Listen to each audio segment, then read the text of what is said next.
తాకట్లో ఉన్న మీ బంగారాన్ని విడిపించి ఆ రోజు ఆన్లైన్ రేటుకి కొంటాం. Sharma gold company. Welcome to Suman TV. నేను మీ శ్రీహరి. దురలవాట్లకు గురైన కన్న కొడుకును దురాఘాతులను భరించలేక తల్లిదండ్రులు కడతేర్చిన ఘటన అన్నమయ్య జిల్లా రాజంపేట పోలి గ్రామంలో చోటు చేసుకుంది. మృతుడి తండ్రి గోనిపురం లక్ష్మీనరసింహరాజు జీవనోపాధి నిమిత్తం కువైట్లో పనిచేస్తున్నాడు.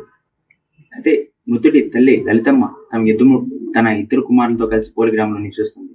అయితే మొదటి కుమారుడు చరణ్ కుమార్ రాజు ఇంటర్ చదువుతూ ఫెయిల్ కావడంతో చదువు మధ్యలో ఆపేసి రాజంపేట యమహా షోరూంలో పనిచేస్తున్నాడు.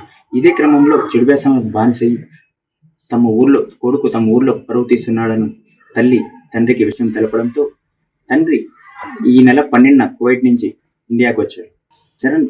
మరుసటి రోజు చరణ్ మద్యం సేవించి ఇంటికి రావడంతో తండ్రి మందలించడంతో చరణ్ తట్టుకోలేక వారిపై తిరగబడడంతో తల్లి తండ్రి ఇద్దరు కలిసి తమ కుమారుడిని టవల్తో గొంతు నిలిమి హత్య చేశారు. తమ కుమారుడు మరణాన్ని అనారోగ్య కారణంగా నమ్మించారు. తాత వరుసైన వెంకట నరసరాజు అనుమానం ఉండడంతో అసలు విషయం బయటపడింది. పోలీసులు అనుమానాస్పదంగా కేసు నమోదు చేసి కోర్టుకు తరలించారు. పోలి గ్రామము రాజంపేట మండలం నందు మాకు ఒక ఫిర్యాదు వచ్చింది.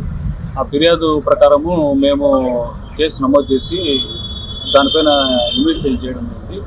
దీని ప్రకారం ఏమంటే మనకు చరణ్ కుమార్ రాజు వయసు 19 ఏళ్ళు.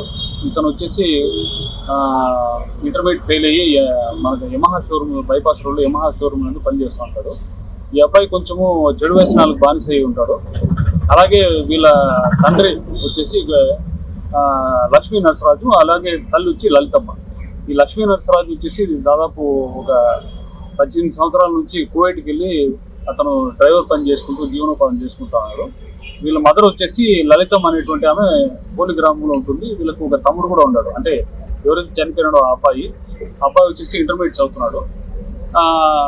ఇతను వచ్చేసి చెడు వ్యసనాలు బానిస ఎక్కువగా. అలాగే వీళ్ళ మదర్ పైన కొంచెం సస్పెక్ట్గా చేస్తున్నాడు.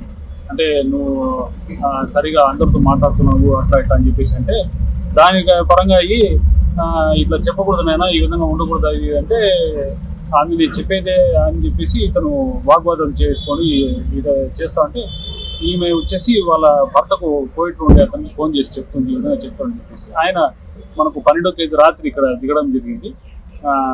13వ తేదీ మార్నింగ్ వచ్చేసి ఇక్కడ వాళ్ళతో మాట్లాడడం జరగడం అన్ని జరుగుతుంది. 13వ తేదీ రాత్రి ఇతను మళ్ళీ తాగి ఇంటికి వస్తాడు చరణ్ కుమార్ రాజు. వారికి వీళ్ళ తల్లిదండ్రులకి ముగ్గురికి వాగ్వాదం జరుగుతుంది. ఆ వాగ్వాదంలో ఇట్లాంటి కొడుకు ఉంటే ఏమి పోతే ఏమని చెప్పేసి కొడుకును ఇంట్లోనే అక్కడ ఉండేటువంటి టర్కీ టవల్ తీసుకునేసి చింపి ఈమె ఎవరైతే లలితం ఉందో తల్లి చేతులు కాళ్ళు కట్టేస్తుంది.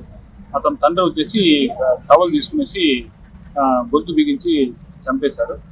ఈ కేసులో దర్యాప్తులో భాగంగా మాకు పిఎం రిపోర్ట్లో భాగంగా అలాగే దర్యాప్తులో భాగంగా మేము వెంటనే మా సిబ్బంది మేము దర్యాప్తు చేసి వాళ్ళని ఈరోజు మధ్యాహ్నం మనకు పోలి కట్ట వద్ద ఉంటే వాళ్ళని అరెస్ట్ చేయడం జరిగింది. అలాగే నేరానికి ఉపయోగించేటువంటి టవల్ను కూడా సీజ్ చేయడం జరిగింది.